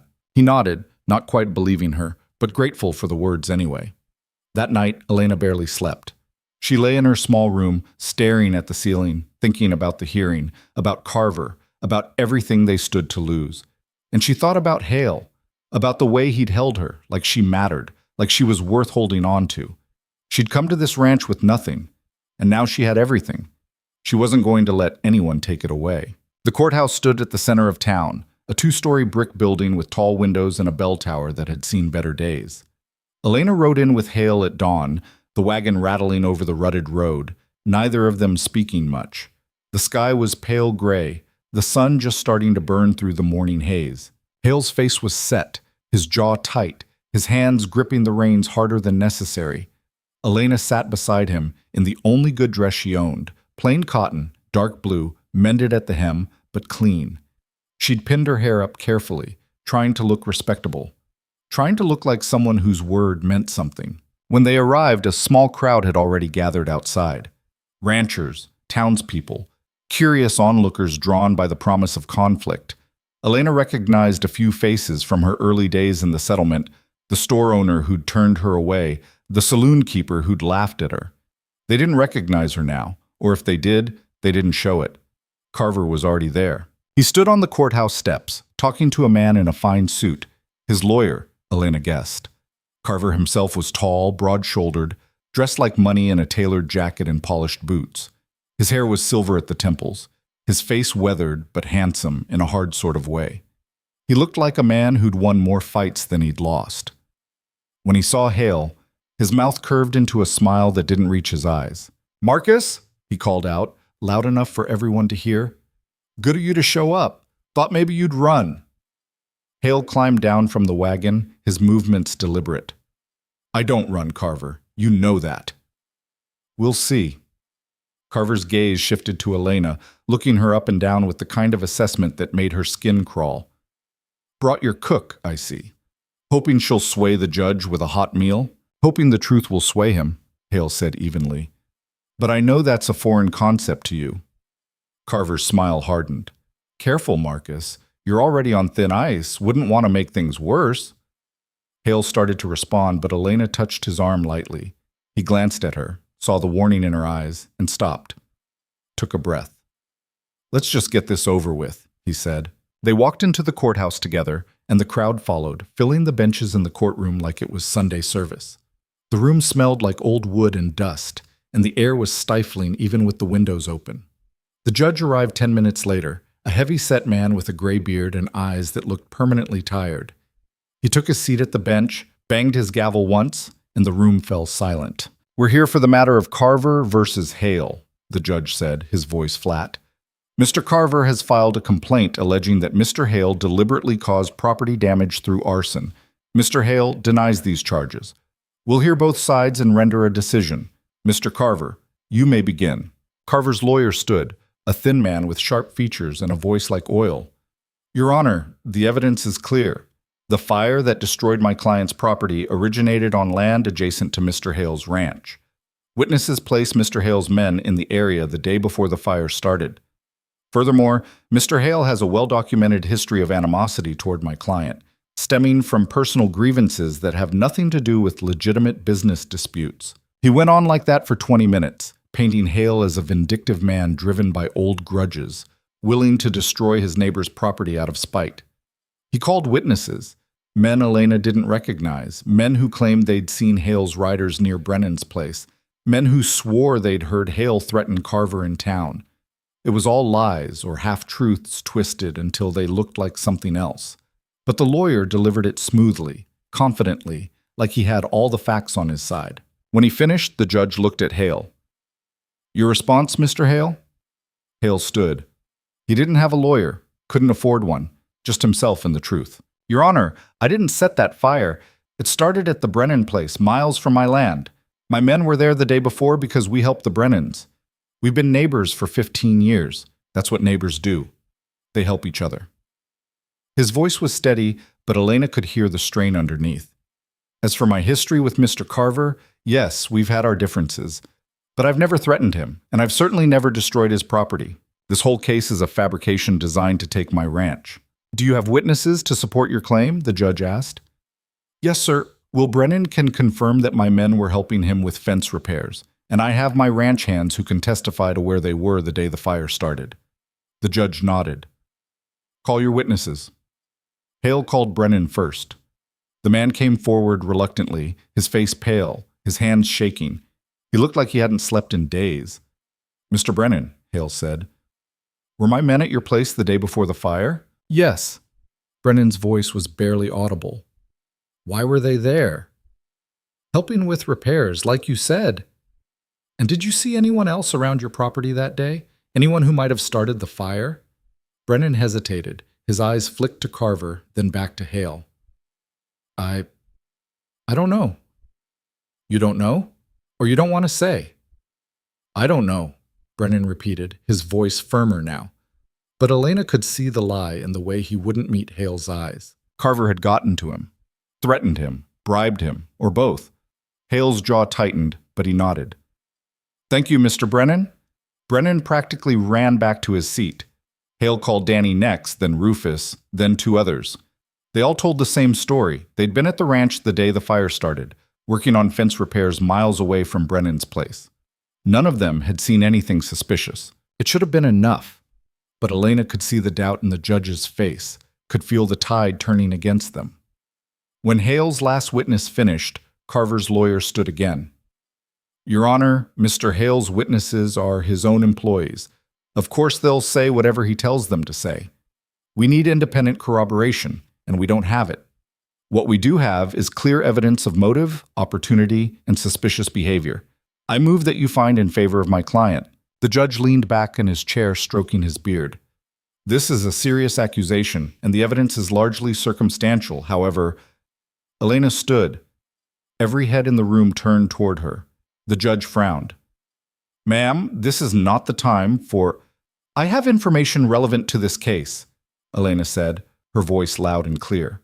Her heart was pounding, but she kept her chin up. I was at the ranch the day the fire started. I saw what happened. Hale turned to stare at her, shock written across his face.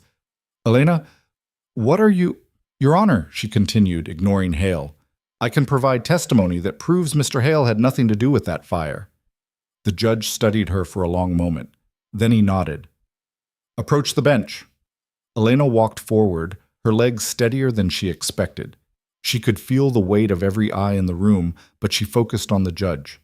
State your name for the record, he said. Elena Voss. I work as the cook on Mr. Hale's ranch. And what information do you have? Elena took a breath. The day the fire started, Mr. Hale and most of his men were fighting the fire at the Brennan place. I stayed at the ranch with a few hands who weren't fit for heavy work. Around mid-afternoon, I saw riders on the southern ridge. 3 of them. They weren't Mr. Hale's men. I know all his men by sight. These were strangers. The judge leaned forward. Did you recognize them? No. But I saw them clearly. They were watching the ranch, like they were waiting for something. When the wind shifted and pushed the fire toward us, they rode off toward Carver's land. Carver shot to his feet. Your Honor, this is absurd. She's obviously lying to protect her employer. I'm not lying, Elena said, her voice sharp. And I have no reason to protect anyone but the truth. I saw those riders. And if you check with Mr. Carver's men, I'd wager you'll find 3 who can't account for their whereabouts that afternoon. The judge looked at Carver. Mr. Carver, do you have an alibi for your men on the day in question? Carver's face darkened.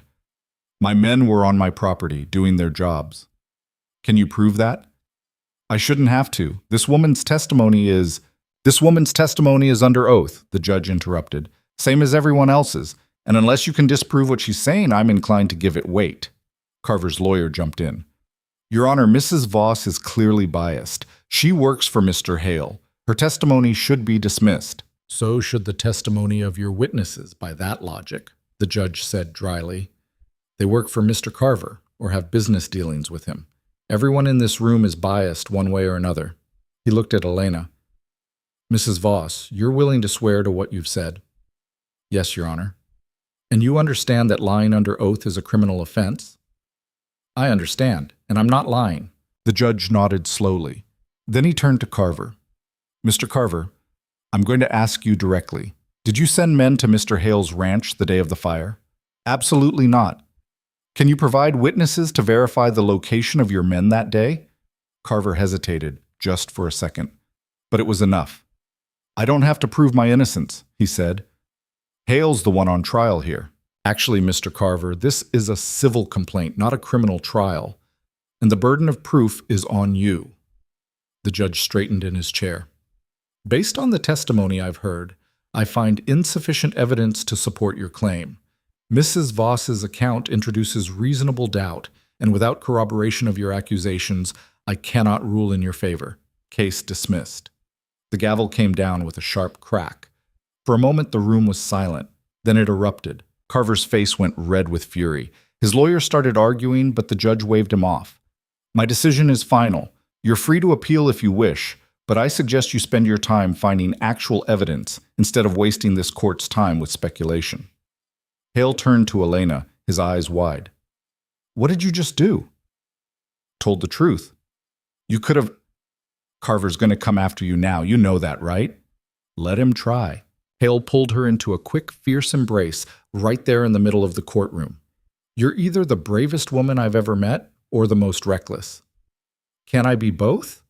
He laughed, a sound of pure relief, and released her. Yeah, you can. They walked out of the courthouse together, and the crowd parted for them. Carver watched from the steps, his expression murderous, but he didn't say a word. Didn't have to. The threat was clear in his eyes. Elena met his gaze and didn't look away. She'd faced worse than him and survived. The ride back to the ranch was quiet, but it was a good quiet. The kind that came from shared victory, from knowing you'd stood up to something dark and won. When they arrived, the men were waiting. Danny, Rufus, all of them, standing in the yard like they'd been watching the road for hours. Well, Rufus called out as soon as the wagon stopped. Case dismissed, Hale said, climbing down. We're clear. The men erupted in cheers. Danny let out a whoop, and even old Ben cracked a smile. They crowded around, clapping Hale on the back, firing questions, relief, and joy spilling over. Elena stayed back, watching. This was Hale's moment, his men celebrating him. She didn't need to be in the center of it. But then Hale turned, found her in the crowd, and held out his hand. Get over here. She walked forward, and he pulled her into the circle. This woman saved the ranch, he said loudly. Not once, but twice. First from the fire, then from Carver. You all owe her the same respect you'd give me. More, actually, because she's probably got better sense. The men laughed, and then they were thanking her, shaking her hand, Danny hugging her outright. Elena felt her throat tighten, emotion threatening to overwhelm her. She'd belonged before, in her old life. But that had been circumstantial, built on a marriage she hadn't chosen carefully, in a place that had never really felt like home. This was different. This was earned. That night, after the men had celebrated themselves into exhaustion and gone to bed, Elena and Hale sat on the porch, watching the stars. I lied on that stand, Elena said quietly. Hale turned to look at her. What? I didn't see 3 riders. I didn't see anyone.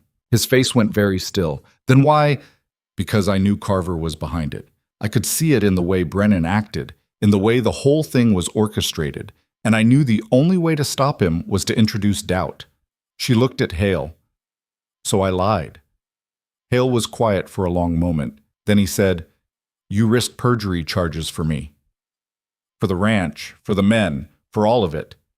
Elena, I'm not sorry, she said firmly. Carver was never going to play fair. Someone had to level the field.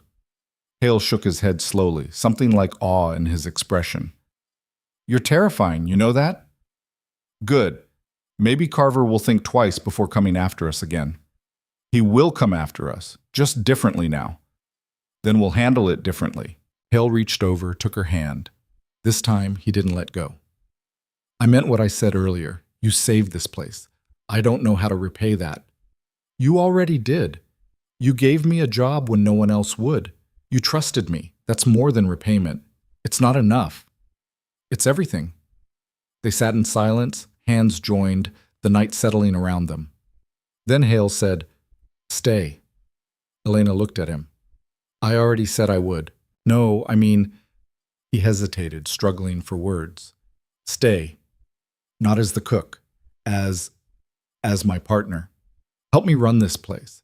Build it into something better. Something that lasts. Her breath caught. Marcus, I'm not asking you to marry me, he said quickly. Not yet, anyway. I know it's too soon, and we're both still figuring this out. But I want you here. Not just because you're good at your job, but because you make this place better. You make me better. Elena felt tears prick her eyes. She'd spent so long fighting just to survive, to prove she could stand on her own, that the idea of building something with someone else felt both terrifying and impossibly right. Okay, she said. Yes, I'll stay. Hale's face broke into a smile, real and unguarded. Yeah? Yeah. He pulled her close, kissed her forehead, held her like she was something precious. And for the first time in longer than she could remember, Elena felt safe. Not just physically safe, but safe in the deeper sense. Like she'd found a place where she could be fully herself, scars and all, and be valued for it. They sat like that for a long time, wrapped in each other, while the stars wheeled overhead and the ranch slept around them. The next few weeks brought change, the kind that crept in slowly and settled deep. Elena moved out of the small room off the kitchen and into the main house, into a proper bedroom on the second floor. She and Hale worked together during the days, planning improvements to the ranch, discussing which cattle to sell and which to keep, figuring out how to make the operation more efficient. It wasn't always smooth. They argued sometimes about money, about priorities, about the best way to handle the men. Hale had been running things alone for so long that sharing control didn't come naturally, and Elena had fought too hard for her independence to give it up easily. But they learned. Slowly, imperfectly, they learned how to bend without breaking, how to disagree without destroying, how to build something together that was stronger than what either of them could make alone. The men noticed. Elena could see it in the way they watched her and Hale, in the knowing looks they exchanged. But no one said anything directly. They just adjusted, accepting her authority when she gave it, respecting her decisions. Danny started calling her boss half the time, which made her laugh. Rufus told her stories about Anna, about the kind of woman she'd been, and Elena realized he was giving his blessing in the only way he knew how. Even the new hands, the ones hired to replace Cade and fill out the roster, treated her like she belonged, like she'd always been there. One evening in late summer, Elena was working in the garden she'd started behind the house. Tomatoes, beans, herbs, things that would supplement what they bought in town. Her hands were deep in the soil when she heard footsteps. Hale crouched beside her. Looks good. It'll look better in a few weeks. Should have fresh vegetables for the table by September. The men'll appreciate that. He paused. I got a letter from Brennan today. Elena sat back on her heels. What'd he say? He's selling. Carver made him an offer he couldn't refuse. Her stomach sank. I'm sorry. Me too, but I can't say I'm surprised. Brennan never had the fight in him that it takes to hold on out here. Hale picked up a handful of dirt, let it sift through his fingers. Makes me think, though, about what it costs to keep a place like this, what you have to be willing to sacrifice. Are you having second thoughts? No, but I'm realizing I can't do it the way I used to. Alone, closed off, just pushing through. He looked at her. You changed that, changed me. I didn't do anything special. You did? You showed up and refused to quit. You fought for this place like it was yours. And somewhere along the way, it became ours. Elena felt warmth spread through her chest. Ours. I like the sound of that. Me too. Hale stood, offered her his hand. She took it, let him pull her to her feet. There's something I want to ask you. Her heart started to race. What? I want to make this official. Not just you helping run things, but actually owning part of it. A full partnership. Half the ranch is yours. Elena stared at him. Marcus, I can't. That's too much. It's not enough. You've earned it 10 times over. But what if things don't work out between us? Then you'll still have your half. I'm not giving this to you because I expect something in return. I'm giving it because it's right. His eyes were steady, serious. You saved this place, Elena, more than once. It should be yours as much as mine. She thought about the woman who'd walked onto this ranch months ago, desperate, broke, with nothing but a skillet and a prayer. She thought about everything she'd survived, everything she'd lost, everything she'd built from the ashes, and she thought about what it meant to finally have something that couldn't be taken away. Okay, she said. Yes. Hale pulled her into a kiss, deep and certain, and Elena felt something click into place, like a door she'd been pushing against for years finally swinging open. When they broke apart, both breathing hard, Hale rested his forehead against hers. I'm going to marry you someday, Elena Voss. Is that a proposal? It's a promise. When you're ready, when we're both sure, I'm going to marry you. Elena smiled. I'll hold you to that. The paperwork was drawn up the following week. Elena signed her name next to Hale's, and just like that, she became co-owner of the ranch. It felt surreal, like something that should have required more ceremony. But Hale just folded the papers, tucked them away, and went back to work like nothing had changed. Except everything had changed. Elena walked the property differently now. These weren't just fields she worked. They were hers. The cattle she helped manage, the horses she fed, the men she cooked for, all part of something she owned, something she was building. It was terrifying and exhilarating in equal measure. That fall, Carver tried one more move. He started spreading rumors in town that Elena had lied on the stand, that she and Hale were running some kind of scheme, that the ranch was in debt and about to fail. None of it was true, but rumors didn't need truth. They just needed repetition. For a few weeks, it looked like it might work. Suppliers started asking for payment up front instead of extending credit. A few of the neighboring ranchers stopped returning Hale's greetings in town. But then something unexpected happened. The men started talking.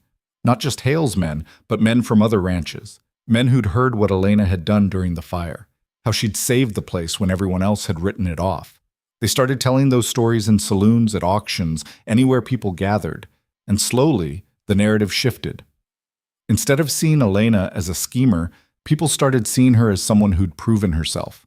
Someone who'd earned her place. The rumors lost their power. Carver's influence started to slip. And by the time winter arrived, the talk had moved on to other things. Carver himself grew quieter. He didn't stop hating Hale. That kind of grudge didn't just disappear. But he stopped making overt moves. Apparently, even he had limits to how far he'd push. Or maybe he just realized that Hale wasn't alone anymore. That taking on Hale meant taking on Elena too. And Elena had proven she was willing to fight. On Christmas Eve, the ranch held a celebration. Nothing fancy, just a big meal, extra whiskey rations, and a night where the work stopped and everyone relaxed. Elena cooked for 2 days straight, preparing a feast that would have impressed a hotel kitchen. Roasted beef, potatoes, fresh bread, pies made from the apples she'd preserved in the fall. The dining hall was packed, the men laughing and telling stories, the warmth and noise filling the house. Hale stood at the head of the table and raised his glass. To another year survived, to the men who make this place run, and to Elena, who makes it worth running. The men cheered, raising their own glasses. Elena felt her face flush, but she raised her glass too. To all of us, she said, to building something that lasts. They drank, and the celebration continued late into the night. Later, after the men had stumbled off to bed and the kitchen was cleaned, Elena and Hale stood on the porch, bundled in coats against the cold.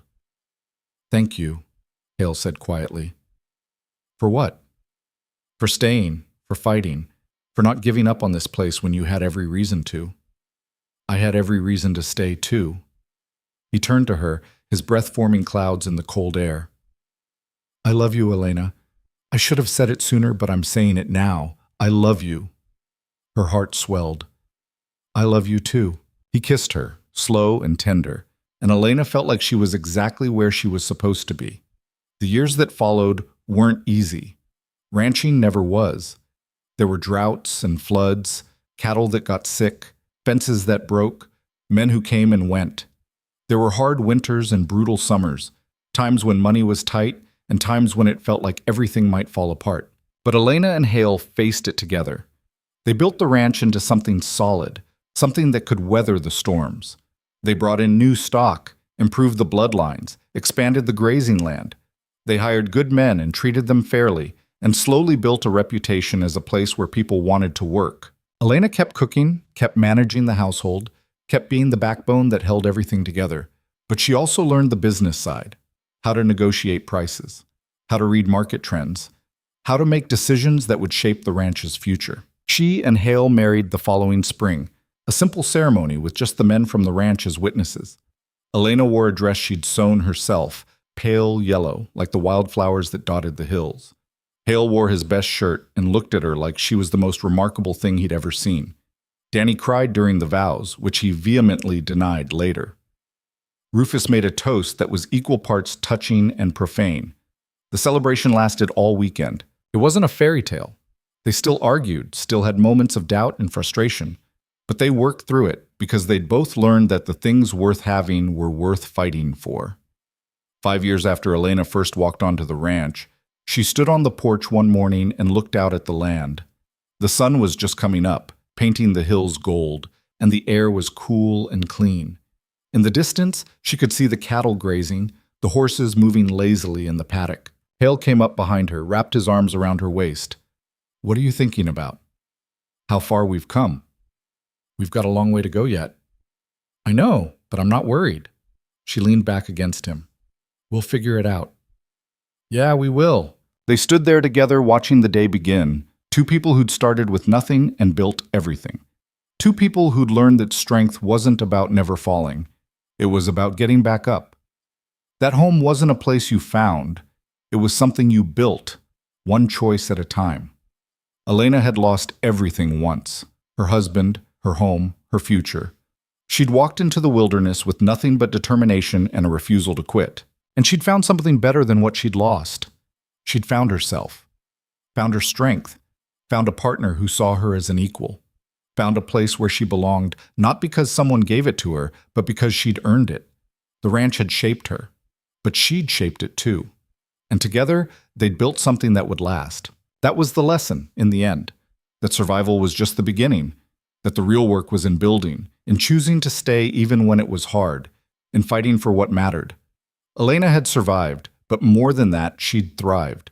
And in doing so, she'd proven something she'd always suspected but never quite believed, that she was enough, just as she was.